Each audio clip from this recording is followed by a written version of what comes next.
Check,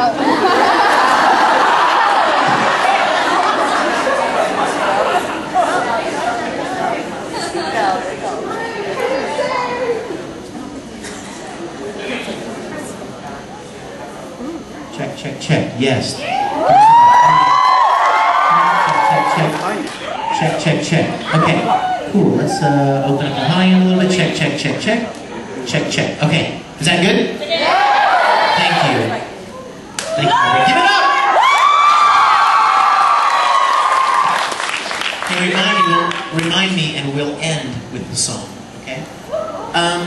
Okay.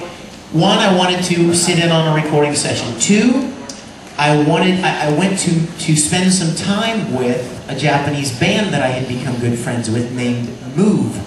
I mean, like, we became buddies. In fact, some of you may have even heard a song that I wrote, and the girl from Move, Yuri, recorded a Japanese vocal to it. And we did this duet. It's really pretty. I think it's on my MySpace. It was. Anyway. And third, I wanted to meet Romy Park, who played Ed in Japanese. Now, obviously there are a lot of characters that I've played that obviously have Japanese counterparts, and I've never met any of them. So why her, right? Here's why. Because she was supposed to come to Anime Expo 2 years ago when I was going for the movie premiere. I was so jazzed. I'd never met any Japanese counterpart, much less the one of the biggest role I'd probably ever played.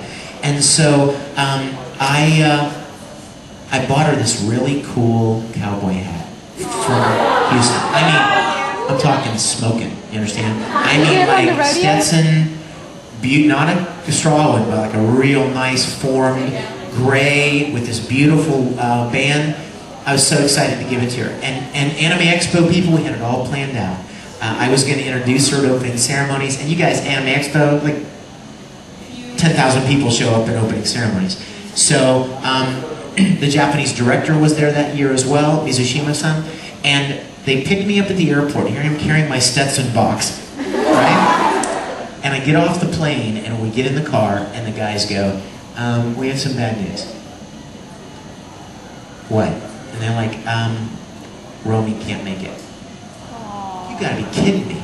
And they said, oh, wait till you hear the story.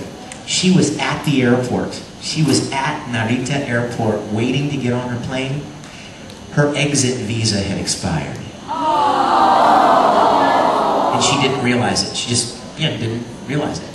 They said they were on the phone with her manager, and Romy was like sobbing in the background because she was looking, she's never been to an American convention, you guys. So Mizushima-san says to me, I will be happy to take it back to her if you'd like.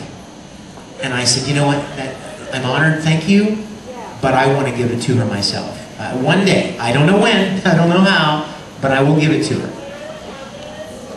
I made friends with Move. They said I should come over, do some recording with them, do some music. I started talking to Square Enix that I was coming over there. Could they possibly set up a recording session for me to sit in on? And by the way, is there any chance you could set up dinner with Romy? They did. I absolutely could not believe it. They did. And we had dinner, we went and sat at this place, and it was so cool. It was like we knew each other, but we didn't. And she didn't speak a lick of English, and I didn't speak a lick, except, that's all I ever said. No matter what they asked, that's what I said. And they started looking at me kind of funny. But I mean, like, there were Aniplex people at dinner, and Square Enix people, and Mizushima sat beside me, and Romy sat across from me, and we hit it off. Go check out YouTube. I put a video of me meeting her and giving her the cowboy hat after 2 years. After having this thing for 2 years in my closet, hoping to get to meet her. At the end, she was like, I want to come, America convention. I'm like, yeah, we need to do a convention together, because 2 heads are better than one.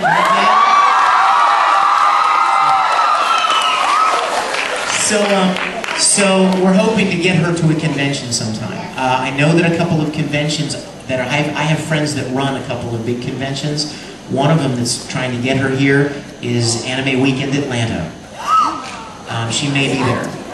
They're also trying to get her maybe to Kauai Con in Hawaii. Because of course that's a perfect middle space there. It'd be perfect. Dragon Con's not really an anime con. She needs to go someplace, number one, that's a destination city. You know what I mean? She doesn't come to, a city that you would really want to visit if you lived in Japan. Anyway, okay. Let's stay on track here real quick. So I had a great time with her and a wonderful trip to Tokyo. It couldn't have been any better. It was a wonderful trip. I can't wait to go back again. And it was amazing. Also, how many of you guys have seen my World of Warcraft commercial? So that means a good number of you have not. Go check it out. You guys know I'm a Star Trek fan, right? Well, somebody sent me a video that William Shatner had done the one, you know? Hello, I'm William Shatner, and I'm a shaman. And he does this, the whole Shatner thing. I'm a conduit to the port of space. And so I was all jazzed about it, and one of the Rangers, how many Risible Rangers in the room? All right, those of you who are not, where are my girls? You have cards? You can remind me. Listen, these girls right here have business cards. They have our address. It's a free join us. It's free. It's the coolest club in the world. We have 7,000 members now worldwide, and you instantly have a 7,000 member family. And they meet up at cons, and it's great. So if you don't have one, grab cards from this girl. But one of the Rangers said, you ought to make a World of Warcraft commercial. And I'm like, that would be fun, except I don't play the game. And they said, well, that's okay, just make one anyway for fun. So they gave me some in-game footage of a warlock. And I did my whole, hello, I'm Vic Mignogna, and I'm a warlock.